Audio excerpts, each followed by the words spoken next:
बचपन से ही तुम्हें कहानी सुनाई जाती है कि मेहनत करो, गांड घिसाओ, 90% लेके आओ, बढ़िया कॉलेज फोड़ो और तुम्हारी लाइफ सेट हो जाएगी। तुम्हें बताया जाता है कि दुनिया एक मेरिटोक्रेसी की है, जहां सक्सेस हर उस बंदे को मिलती है जो मेहनत करता है। इसी कहानी को सच मानकर तुम सालों तक अपनी मरवाते हो, कोचिंग सेंटर्स और जेई, नीट या यूपीएससी जैसी कई रेसेस में दौड़ते हो। बट रियलिटी इससे कई गुना ज़्यादा कॉम्प्लेक्स और कड़वी है। रियलिटी ये है कि जो सो कॉल्ड सक्सेसफुल लोग होते हैं, चाहे वो बॉलीवुड सुपरस्टार्स हों, यूनिकॉर्न फाउंडर्स हों, इन्फ्लुएंसर्स हों, बिजनेसमैन हों, वो तुम्हें सक्सेस के फॉर्मूले की जगह पर एक इमोशनल स्टोरी बेचते हैं। वो तुम्हें बताएंगे कि वो कैसे गरीब थे, खाने के पैसे नहीं थे, कैसे उन्होंने रेलवे स्टेशन पर रात काटी थी, क्योंकि इंडिया में सिंपैथी सबसे सस्ता और पावरफुल मार्केटिंग टूल है। तुम जितना किसी के स्ट्रगल से इमोशनली कनेक्ट करते हो, उतना ही ज़्यादा तुम उनकी आइडियोलॉजी, उनके प्रोडक्ट या उनकी मूवीज़ खरीदते हो। इसलिए सक्सेस को हमेशा सेल्फ मेड का लेबल दिया जाता है। to act, you know. My dad has never been in a Dharma film. He never went on Coffee with Karan. And so, you know, it isn't as easy as people say it is. I think everyone has their own journey. सबका struggle अलग होता है। Difference ये है कि जहाँ हमारे सपने पूरे होते हैं वहाँ इनका स्ट्रगल शुरू होता है। ये बट असलियत ये है कि इन सभी लोगों के सक्सेस के पीछे बहुत स्ट्रॉन्ग जनरेशनल वेल्थ और बढ़िया फैमिली कनेक्शंस होते हैं। अगर कोई भी सेलेब बहुत गरीब बैकग्राउंड से भी आ रहा है, तो उसको सही टाइम पे सही मेंटरशिप मिली है। इलॉन मस्क ऐसे ही टॉप रिचेस्ट लोगों में नहीं आता। बात सिर्फ टैलेंट या एफर्ट की नहीं है। वो शुरू से ही एक अपर क्लास वेल्थी फैमिली से था, जहाँ पे उसके फादर एक इलेक्ट्रोमैकेनिकल इंजीनियर और प्रॉपर्टी डेवलपर थे। Yes, yes, yes. You see, Elon and Kimball and Tosca, they grew up with me from a very early age. As I said, spoke to you earlier about, they only knew that they lived in a very fine home in Waterkloof. By the time they were 7, 8, 9 years old, I had given up Mercedes-Benz cars. I had moved on to Rolls-Royce cars.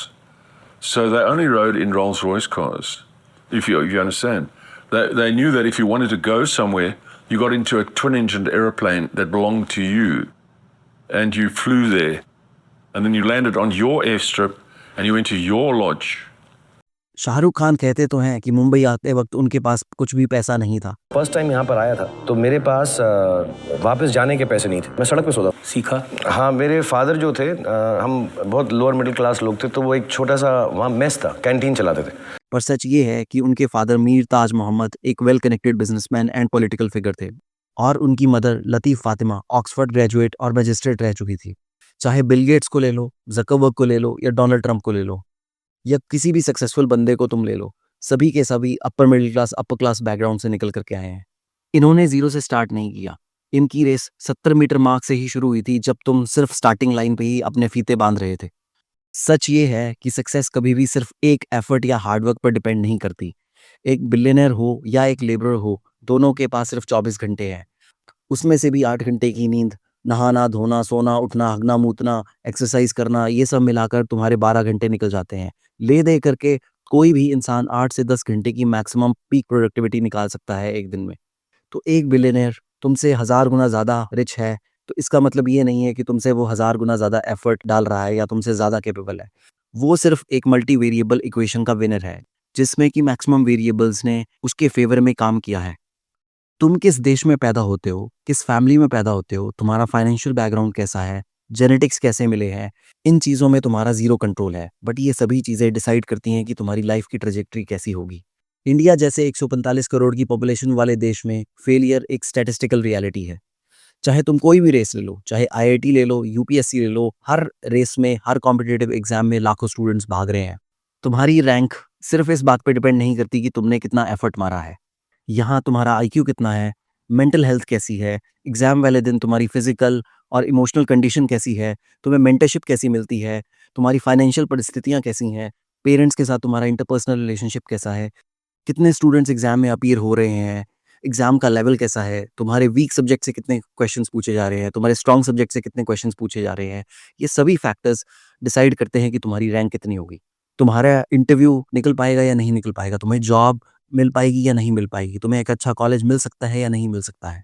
इसलिए जो लोग इस randomness के खेल को नहीं समझ पाते, वो एक डेंजरस ईगो ट्रैप में फंस जाते हैं।